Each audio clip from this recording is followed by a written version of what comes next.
Hello, just another INFJ ramble. Today's topic, I wanted to cover um, the subject. We are all doing our best in every moment. And what do I mean by that? So, because the mind has a tendency to have expectations or want to control things on an external level, I think we have a tendency to overanalyze at times, doubt ourselves, um, and then, not meet expectations that we've imposed upon ourselves or that has been imposed upon us by others.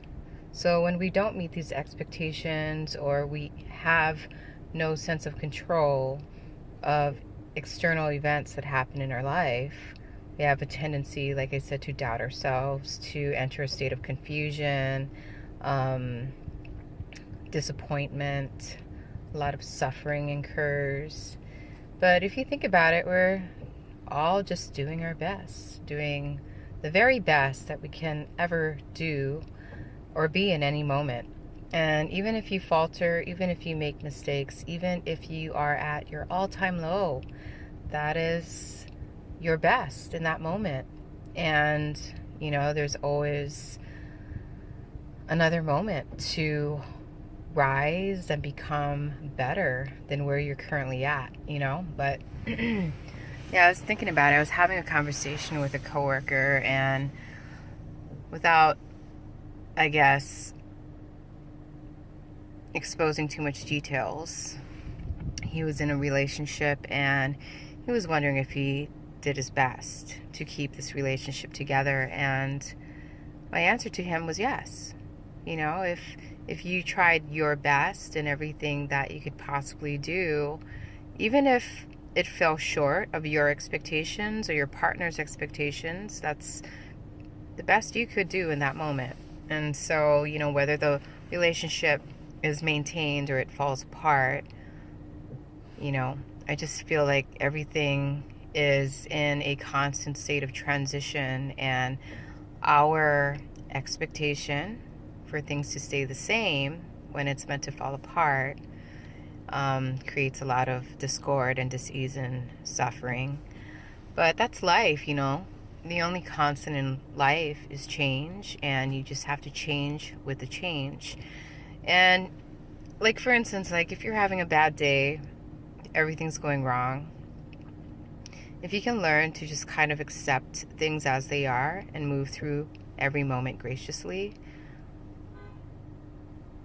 knowing that, everything is so perfect, even if even in its imperfections, that is the best experience or person that you can be in that moment. You know what I mean?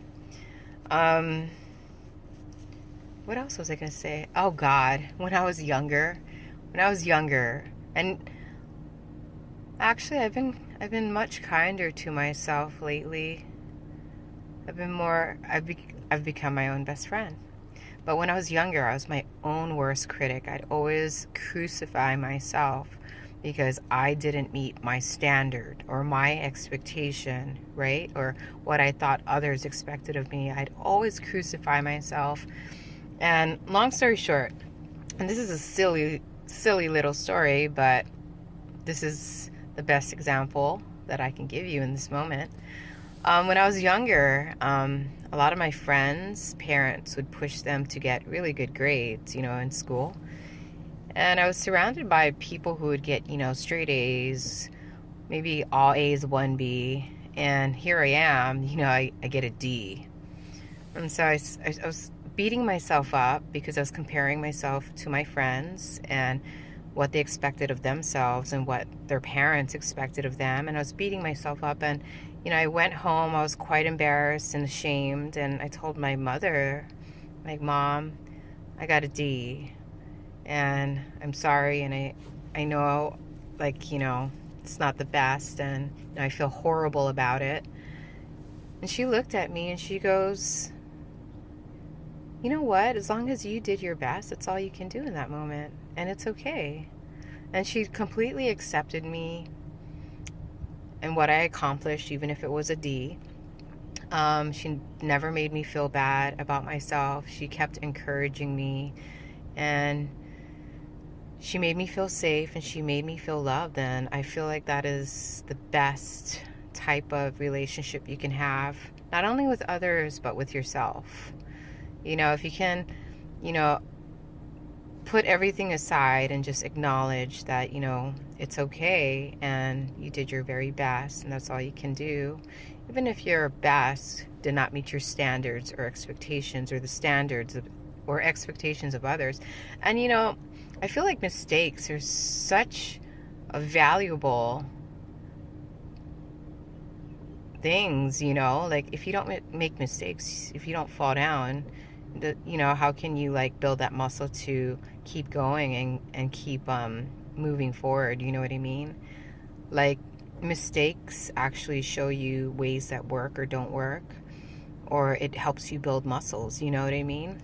Whether that muscle be mentally, emotionally, spiritually, physically, you know, you learn the hard way or the wrong way so that you can learn how to do it the right way. And what is right or wrong anyway? I guess it's just individually based on what feels right to you, because what might work for me might not work for you, and vice versa, and always they're correct. It just depends on what experience you are trying to attain, and that's what it's about. I feel like, unless you experience something firsthand, you don't really have the ability to understand it on a deep level.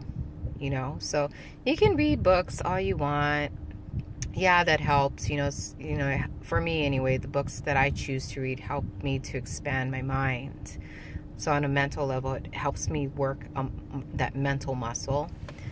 But like reading books and listening to others, yes, it can help to expand your mind, help you see things from different angles. It can also keep you in place. But having the first-hand experience is where real growth occurs. You know what I mean? Because you experience it firsthand, you get to take that within you and you get to proceed knowing something that someone else wouldn't know if they hadn't experienced it. I don't know if I made sense.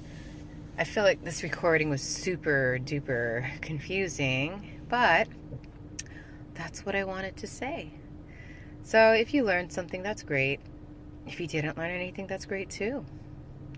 Thank you for watching. I hope you are having a beautiful, beautiful, beautiful day. Take good care, and blessings to one and all. Amen.